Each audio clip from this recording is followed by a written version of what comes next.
Hello everyone, welcome to our channel simply unique. और आप सभी का बहुत बहुत बहुत स्वागत है आपके अपने चैनल पे। और भगवत गीता सीरीज चल रही है, हम अध्याय 2 पर आ गए हैं और बहुत तेज़ी से आगे बढ़ रहे हैं हम लोग समझने की कोशिश भी कर रहे हैं धीरे धीरे। देखिए, और मेरी जितना समझ का लेवल है मैं उतना आपको बता पाती हूँ। मैं कोई सिद्ध पुरुष नहीं हूँ मतलब इतनी ज्ञानी नहीं हूँ जितना मुझे मतलब सब निमित्त हूँ। और ये भगवत गीता मतलब मेरे निमित्त से, मतलब मेरे द्वारा अगर वो निकल रही है, भगवान अगर उन्होंने मुझे लगता है अगर उनकी आज्ञा है तो मैं इसको फॉलो कर रही हूँ, निमित्त मात्र हूँ। ठीक है। और ऐसा आपके साथ साथ ऐसा नहीं है कि मैं इसे समझने की कोशिश नहीं कर रही हूँ या मैंने ये पूरी पढ़ ली है। मैं भी इसके साथ आपके साथ साथ एक मुझे बहाना मिल गया है कि मैं भी इसे पूरी कंप्लीट करूँ और आप सबको भी पूरी कंप्लीट करके सुनाऊँ।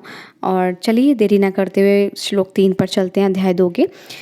क्लेम वयम या मा स्म गमा पार्थ नेत त्वयु पपघते शूद्र हृदय दौर्बल्यम त्यक त्वतोष्ठित परंतप।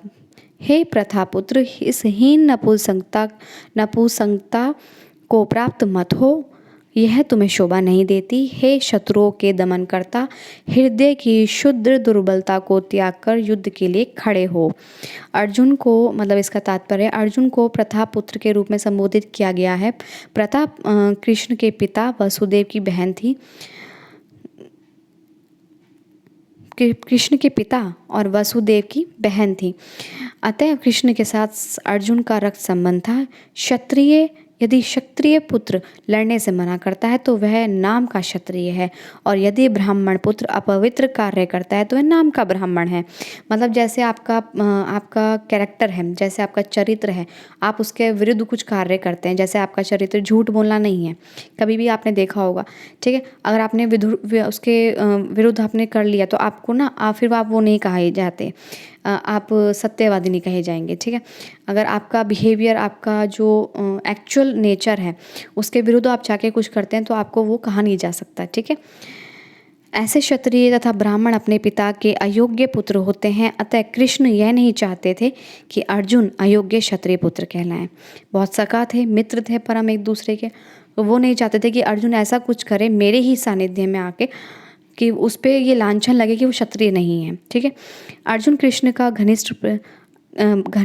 घनिष्ठतम मित्र था और कृष्ण प्रत्यक्ष रूप से उसके रथ का संचालन कर रहे थे। किंतु इन सब गुणों के होते हुए भी यदि अर्जुन युद्ध भूमि को छोड़ता तो वह अत्यंत निंदनीय कार्य करेगा। अतः कृष्ण का, जब भगवान उसके साथ हैं, ठीक है, और भगवान खुद उसके मित्र हैं और खुद उसका रथ का संचालन कर रहे हैं, उसे गाइड कर रहे हैं, तब उसके बावजूद वो अगर युद्ध छोड़ता है तो ये बहुत ही बेकार चीज़ है, मतलब निंदनीय है, क्रिटिसाइज़ करने चाहिए वाली चीज़ें हैं। अतः कृष्ण ने कहा कि ऐसी प्रवृत्ति अर्जुन के व्यक्तित्व को शोभा नहीं देती है। अर्जुन यह तर्क कर सकता है कि वह परम पूज्य भीष्म तथा स्वजनों के प्रति उदार दृष्टिकोण के कारण युद्ध भूमि छोड़ रहा है, किंतु कृष्ण ऐसी उदारता को केवल हृदय दौर्बल्य मानते हैं। मतलब ये कहते हैं कि मतलब हृदय की दुर्बलता है आपकी, मतलब आप कमज़ोर हैं हृदय से, मतलब आपका हृदय कमज़ोर है। अगर आपको लगता है कि मेरी जगह ये दोनों युद्ध लड़ लें तो आप दुर्बल हैं, अपने स्ट्रांग नहीं है।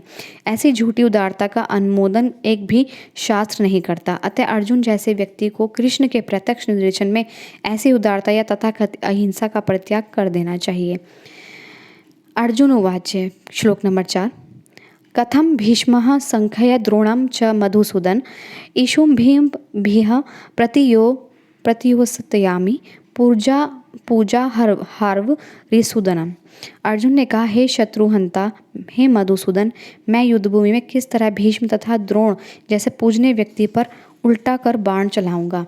भीष्म तात्पर्य है भीष्म पितामह तथा द्रोणाचार्य जैसे सम्माननीय व्यक्ति सदैव पूजनीय हैं। यदि वे आक्रमण भी करें तो उन पर उलट कर आक्रमण नहीं करना चाहिए। यह सामान्य शिष्टाचार है कि गुरुजनों के से वाग्य युद्ध भी ना किया जाए। वाग्य युद्ध मतलब शायद जबान नहीं लड़ानी चाहिए।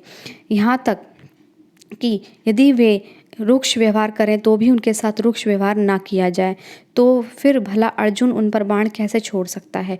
तो क्या कृष्ण कभी अपने पितामह नाना उग्रसेन या अपने आचार्य सांदीपनि मुनि पर हाथ चला सकते थे। अर्जुन ने कृष्ण के समक्ष यही कुछ तर्क प्रस्तुत किए।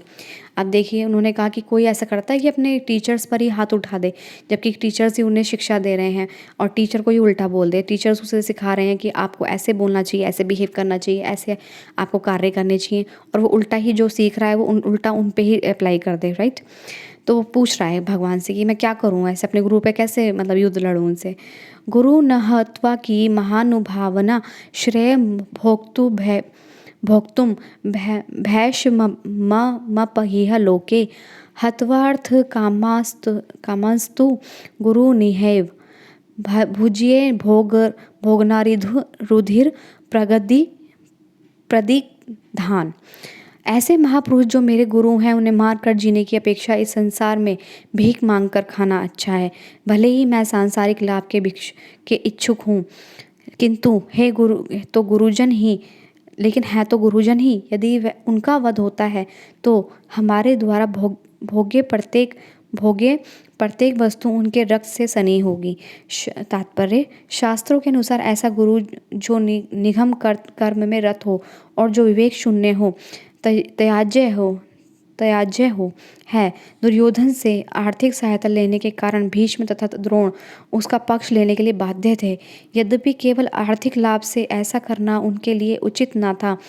ऐसी दशा में वे आचार्यों का सम्मान खो बैठे थे, किंतु अर्जुन सोचता था कि इतने पर भी वे उसके गुरुजन हैं, अतः उनका वध करके भौतिक लाभों का भोग करने का अर्थ होगा रक्त से सने अवशेषों का भोग। मतलब कहता है कि चलो, जो मेरे गुरु थे वो आर्थिक लाभ मतलब अपने फाइनेंशियल कंडीशन की वजह से वो दुर्योधन के पक्ष में थे, इसलिए वो उसके गलत को भी सहते रहे।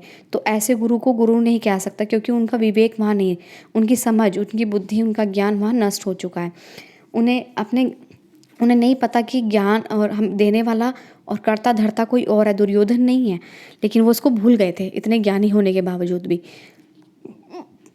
इसलिए वो डिपेंडेंट थे दुर्योधन पर, इसलिए उसके सारे कुकर्म पर सहायक थे। तो इसलिए उन्होंने अपना गुरु पदवी को इसी वजह से अपनी जो रिस्पेक्ट थी वो गवा दिया था। लेकिन उसके बावजूद भी अर्जुन उनका सम्मान कर रहा था और उन्हें मारने से मना कर रहा था। 5वां श्लोक है, हाँ जी, 5वां श्लोक है। न चेत दिव्यः कत्र ननोगार्यो यद्दा जयम यदि वा नो जयेयु याने हत्या जिजीविषाम इसयत वसिता प्रमुखे धृतराष्ट्रा। हम यह भी नहीं जानते कि हमारे लिए क्या श्रेष्ठकर है, उनको जीतना या उनके द्वारा जीते जाना। यदि हम धृतराष्ट्र के पुत्रों का वध कर देते हैं तो हमें जीवित रहने की आवश्यकता ही नहीं है, फिर भी वे युद्धभूमि में हमारे समक्ष खड़े हैं। अर्जुन, तात्पर्य है इसका, अर्जुन की समझ में यह नहीं आ रहा था कि हम कैसे युद्ध कर रहे हैं, उनको जीतना है या उनके द्वारा जीतना है हमें, ठीक है।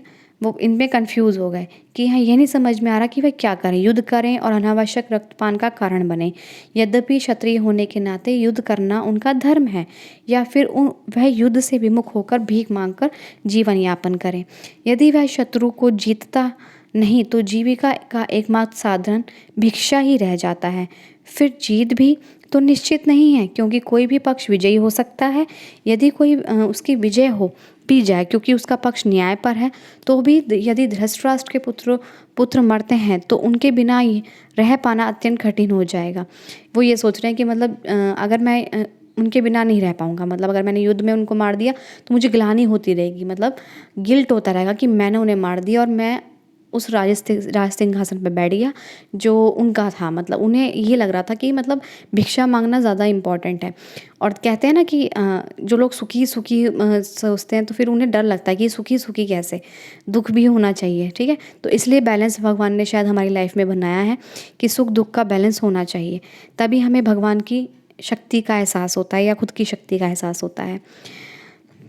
उस दशा में यह उनकी दूसरे प्रकार की हार होगी। अर्जुन द्वारा व्यक्त इस प्रकार के ये विचार सिद्ध करते हैं कि वह न केवल भगवान का महान भक्त था, अपितु वह अत्यधिक प्रबुद्ध, अपने मन तथा इंद्रियों पर पूर्ण नियंत्रण रखने वाला था।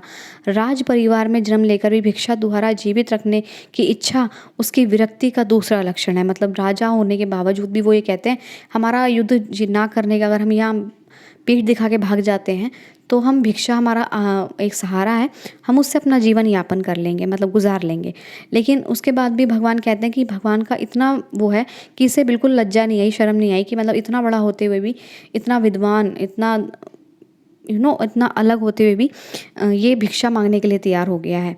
और इतना अच्छा इसका मतलब इतना ये नहीं भेदभाव नहीं करा कि हम भिक्षा मांगेंगे, है ना। तो सूचित करता है कि श्री इंद्रियों पर पूर्ण नियंत्रण रखने वाला था। राज परिवार में जन्म लेकर भी भिक्षा द्वारा जीवित रहने की इच्छा उसके विरक्ति का दूसरा लक्षण है। ये सारे गुण तथा अपने आध्यात्मिक गुरु श्री कृष्ण के उपदेशों में उसकी श्रद्धा, ये सब मिलकर सूचित करते हैं कि वह सचमुच पुण्य आत्मा था। इस तरह यह निष्कर्ष निकलता है कि अर्जुन मुक्ति के सर्वथा योग्य था। जब तक इंद्रियां संयमित ना हो, ज्ञान के पथ तक उठ पाना कठिन है और बिना ज्ञान तथा भक्ति के मुक्ति नहीं होती। अर्जुन अपने भौतिक गुणों के अतिरिक्त इन समस्त देवी गुणों में भी दक्ष था। अब मैं आई होप अब मैं यहीं तक इसे रखती हूँ और आई होप आप सबको पसंद आई होगी। अध्याय 2 का जो ये श्लोक है, श्लोक नंबर 4 और 5, और आई होप आप सभी को समझ में आया होगा। और आप सब 4-5 तो नहीं है, आई थिंक ये श्लोक 3, 4, 5, हाँ 5 ही हैं, 5-6 हो गया आई थिंक, है ना। तो आई होप आप सबको समझ में आया होगा। आप सब भी इसको पढ़िए, जानिए और समझने की कोशिश कीजिए। और बहुत अच्छी चीज़ें हैं हमारी ये स्पिरिचुअल बुक्स, और हेल्प करती हैं कहीं ना कहीं हमारी लाइफ में, और हमें माइंड को रिलैक्सेशन देती हैं, और एक तरह से मेडिटेशन भी कह सकते हैं आप इसे। So I hope you all are like it. Thank you so much.